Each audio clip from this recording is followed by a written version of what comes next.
Good evening. You're about to see a PowerPoint presentation on student body funds that is taken entirely from the Townley text for our finance class. This is the introduction to student body organizations.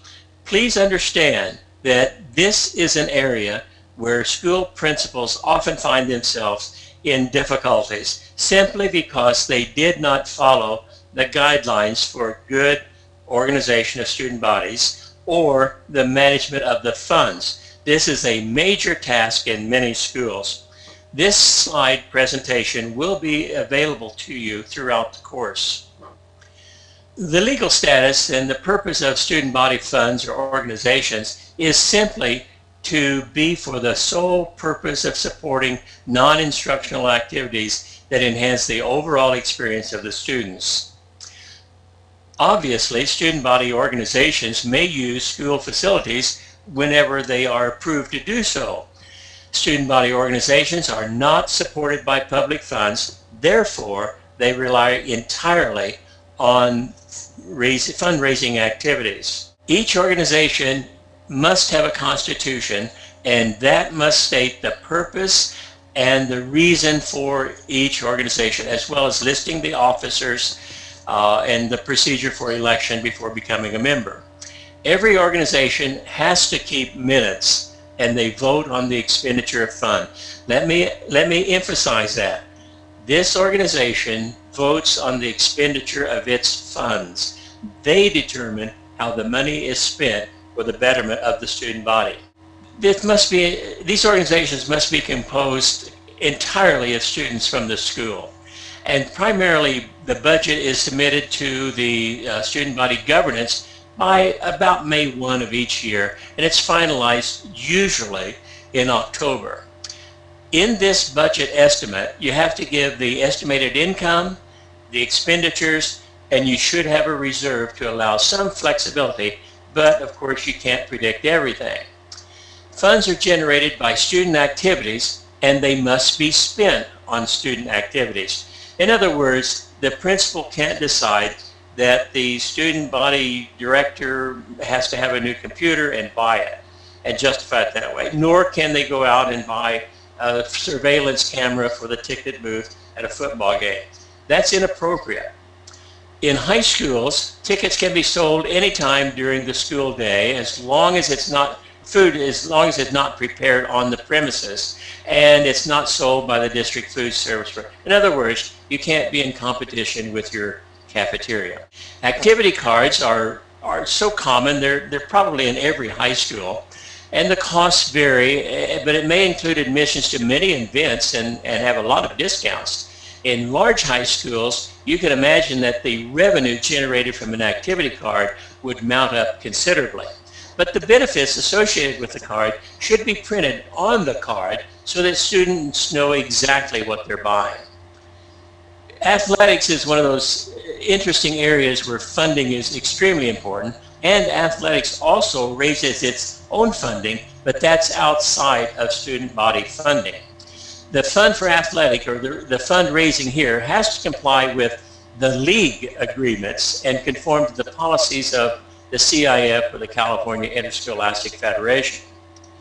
The sale has to include a pre-numbered ticket. Now, that's very important.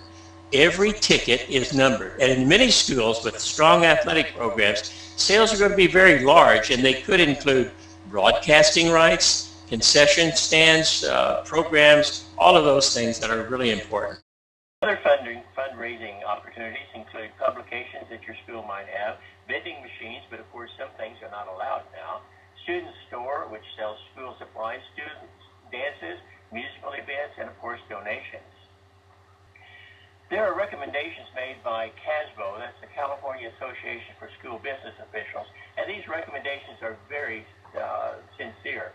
They recommend some things not be used for fundraising, like raffles or chance games. Animal rides generally are rather dangerous, and darts, of course, you understand why they don't want to do that. Live targets, dunking a person used to be a lot of fun, but they're recommending we don't do that. Destroy old cars, selling used jewelry, rummage sales, trampolines, or mini trampolines, and you can see obviously what the dangers are there. Student fees are an issue that might be difficult for some people. Be very careful with that.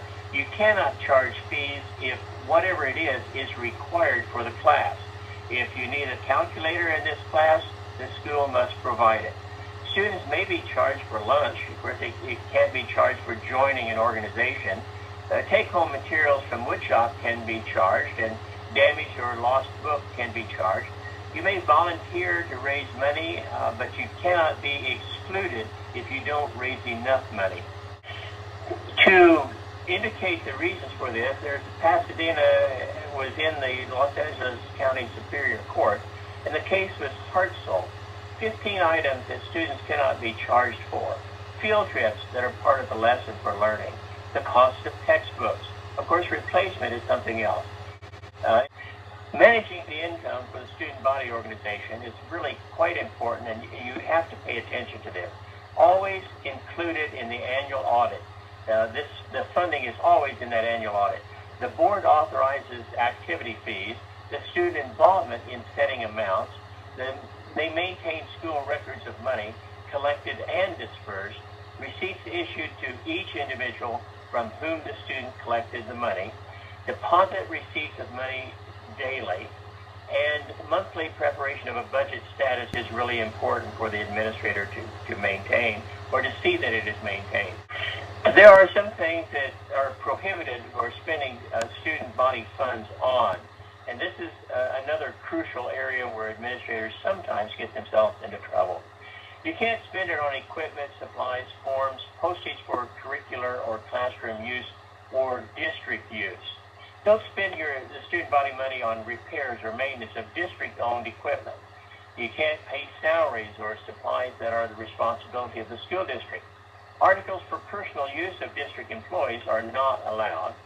Gifts, loans, credit, or purchase of accommodations of district employees is not an appropriate expenditure for student body funding, nor are contributions for fundraising, charitable organizations an appropriate spending for student body funds. Auditing student body accounts.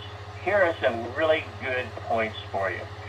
Checks are never issued for cash. Complete reconciliation should be kept every day. Checkbooks controlled by a secretary generally. No blank checks issued to pay for trips. Let me repeat that. No blank checks. Outside groups should carry their own insurance. Outside groups are responsible for collecting and depositing their own funds for sponsored events that they may do. School personnel are not to sign checks or do bookkeeping or be an officer of outside organizations.